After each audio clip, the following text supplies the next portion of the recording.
We are live, fired up Friday, building long-term relationships. Matt Tack, Reap the Harvest live podcast. What's going on, brother? What's up, man? How you doing today? Just feeling wonderful. Ready to jump into it. Give you guys a little intro blast. We're going to hop into it. Matty Matt's going to take over. Let's go. Oh, that was it. All right.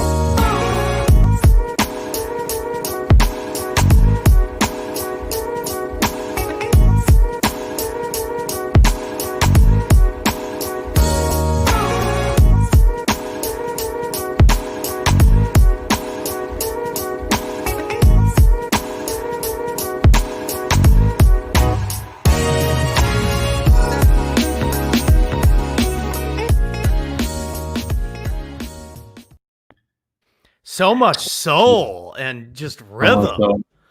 I don't even know where you found that one picture, but I like, that head of hair and just have that caramel macchiato. I went right for the Matthew McConaughey movie cover picture.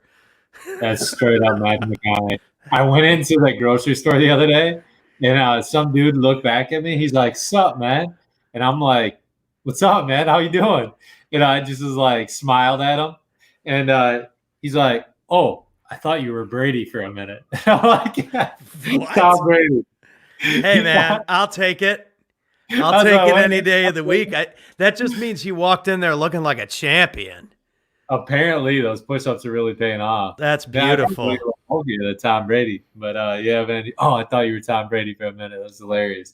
But yeah, no, I want to talk a little bit about long-term relationships. We'll probably bring Pat back here in a minute, but I was actually just masterminding with a friend, real good friend, and probably future business partner coming up here in the next couple of weeks about just various topics, but specifically like long-term relationships and planning those relationships out.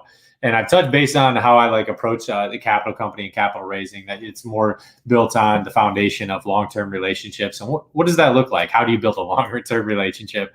Well, I always build it with the end in mind, right? Just like you vision and everything else you have about surrounding yourself, your inner tribe, your circle with that long-term vision. But what do long-term relationships look like? I mean, I treat everything almost as if it was a marriage, obviously a platonic one. How do I build and cultivate that relationship? I want to make sure that I'm giving, obviously, more than I'm receiving, taking out of a relationship. But I just really want to quickly pop in and just the mindset that kind of I have on how I approach any relationship. And it's number one, it comes with vulnerability. I want to make sure that I show people that I'm not perfect by no means. I'm just real. I make mistakes. I try to act with discernment in everything I do. But at the end of the day, I'm probably going to make a mistake, and I'm just going to own up to it. I'm going to be like, yeah, that's not, I definitely didn't make the right decision here. I messed up here, and this is how I can make the corrective action from it. So being vulnerable with whoever I'm creating that long-term relationship with. Now, there's going to be obviously levels. I'm not just going to expose friggin' my, closet full of skeletons right away. But the one thing is I do just want to be fully transparent with people. These are the areas that I do struggle in. These are the areas that I'm looking to grow in. I'm constantly looking to grow. And then I'm looking for areas that obviously people have excelled in, that maybe I see myself, that's where I want to be. So I'm looking ahead of me. And then I'm also helping people behind me. So, and that comes in that kind of that mentorship role, but vulnerability is key. And I think vulnerability allows you to grow in many ways. So vulnerability is a key to creating a long-term relationship with somebody.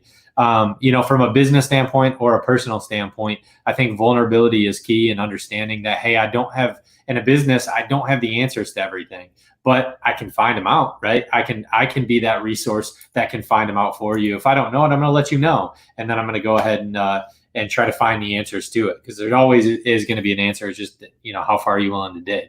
And the second thing is, it building onto the vulnerability piece is a complete transparency. You just want to be organic. You want to tell the truth.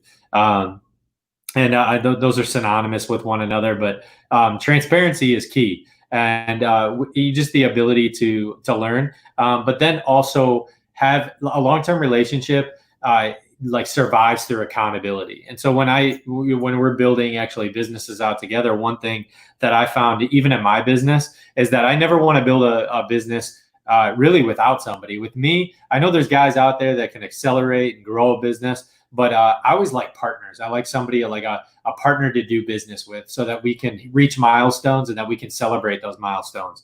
So that's even very early on. I found, some successes, but it was by myself. You know what I mean? I made those successes and I just really want to celebrate with that somebody. And I see that in marriage too, that I'm able to celebrate wins and I'm able to celebrate wins with my wife. Right. And I'm able to build up and I try to just breathe life into her on a daily basis and tell her how beautiful she is and how much I love her. And you guys know how much I love my wife. So that's just, I'm thinking the long-term in mind, right? How am I going to build up my marriage? How am I going to redirect my mind on a daily basis? Vulnerability is key. I'm going to be vulnerable to you right now. My wife is not she's not the only pretty woman in the entire world, right? She's beautiful to me. There's obviously other beautiful women out there. It's what it'll get you though, is the second look. You can look once and there's nothing you can do about it. But the second look, that's when you need to start pivoting the direction, right? Of getting back on task. Hey, I got a wife, I got kids, my vision's a lot different, right? And I think that's where guys, men in general, in today's standards, they look at a woman, they're like, but 3 seconds, 4 seconds, 5 seconds in, you're like, all right, the fourth, fifth, sixth, seventh look, a little too long, buddy. So that's the way I do, man. I've corrected my mind. I'm pivoting. It's one look. You're like, oh shoot, I got to look away. I got to look the other way on that one. And that's honestly thinking about the long-term relationship, right? The health of my marriage with my wife is the second, third, fourth, fifth look going to help my relationship with my wife? No, it's not. So I got to make sure my long-term relationship and my marriage with her is that pivot, right? The one look, she's not going to fault me for that first look. She's going to fault me for the second, third, fourth, and fifth look. So fellas out there, get your mind right. Shift it back.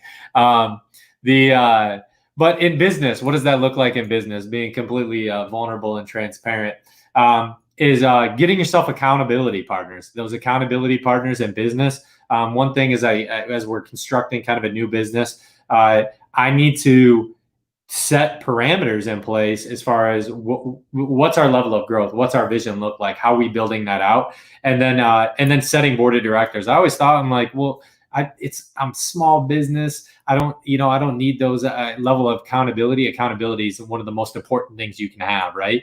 You need to report back to somebody your milestones, your objectives on a quarterly basis, right? You might have a 5-10 year plan in place, but on a quarterly basis, those measurables need to be reported back to somebody. That's why everything fizzles out. You have these New Year's resolutions, right? I want to do this, I want to do that. But then if you aren't reporting that back to somebody to hold you accountable to them, what happens, right? You give up on them. So that's just like kind of the mindset that I look of vulnerability, transparent, and accountability. So accountability is just so key in not only a professional but a business relationship as well.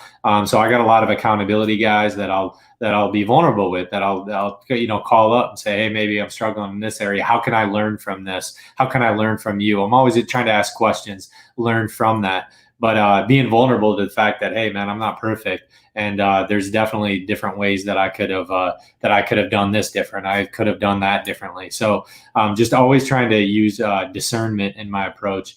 But those are kind of the three things that I just wanted to talk about today, as far as long-term relationships, both on the personal side in your marriage, and then specifically in the business approach.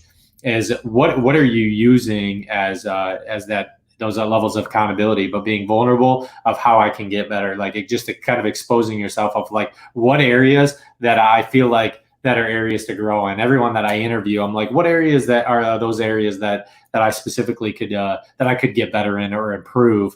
And then, is there a level of transparency? Are you willing to get better from those? You just got to be, completely transparent, be vulnerable to it, transparent then with others. So vulnerable to self, transparent with others, and then hold yourself accountable, and setting those measurables in place to attain that. And then that's pretty much all I got today. I just want to come, and just kind of put those as a long-term approach and a long-term vision in place. I know that, from my standpoint, it's we were just I was talking with a guy, and he had a fractured relationship with a business partner that he had, and one of the reasons was because the guy was choosing so he messed up on a draft, right? And there was about, I think he overdrafted. So the architecture was a set plan for like 1,200 square feet, and he did 1,500 square feet. There's a little bit of miscommunication, but I think he owned up to the fact that like he had done this draft at 300 additional feet. The problem is that 300 square feet costs about $40,000 extra, right? So when the plans go through, they're set in place, they're approved, and now you got to build this thing out, and it's $40,000. And so the builder's like, dude, I don't want to come to the table with like $40 more $1,000. And so the guy apparently at the time was like, yeah, I guess I'll own up to it. We'll negotiate on it. So they settled on a price that he was going to come to the table with. Well, paid up a little bit, things fizzled out, and he picked $5,000 over his reputation, right? So I think he ended up paying $2,000, then there were $5,000, so $5,000 over his reputation. Now that $5,000 has probably lost him $100,000 in referrals. So you keep that in mind too, of like burning bridges, right? You never want to burn a bridge, because that $5,000, and honestly, like that $5,000, he might not have had that, right? The guy might have been tight, but maybe he's just being vulnerable to that, dude. Like I'm in a tough situation right now. I'm going to get it to you, but this setting expectations for that, right? Right. And expectations are even set like, hey, I'm in a real tight position. I got to set the expectations of where I'm headed. But, I promise you, man, I don't want to burn the bridge. We're going to make this happen.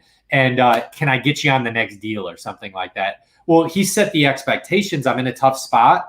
Like I still have work coming in. That $100,000, dude, like I'm easily able to pay you back. So It's just kind of setting those expectations, right? Never burning those bridges. I'm a massive believer in not like burning bridges, even if it's like a highly fractured relationship and you don't want to you want to disassociate yourself with that person. I highly encourage you never to burn a bridge, because you never know. I don't judge somebody by their, I like maybe remember their past actions, but people, I hope everyone grows, right? And maybe somebody comes back in your life and you're like, wow, you've changed over the past 10 years. You're actually amazing. And how can we get together, and how can we do business together, or whatever? But people can change. I got a love for people. But just keeping that in mind, right? That, setting expectations is a big thing, and never burn a bridge. And you always want to cultivate and build long-term relationships. So I always got a long-term focus to any of my relationships. And I would encourage everyone out there to do that. Long-term relationships are key. So that's all I got today, Patty Pat. I got a meeting here coming up, but the three things, right? Vulnerability to self, transparency, and accountability. Make sure you have accountability. Be accountable this weekend too, folks. Make some moves, get ahead. Champions are made on the weekends. Get ahead, get an advantage, and we'll see you guys next week. Get fired up Friday. Follow me at official Matt Tech.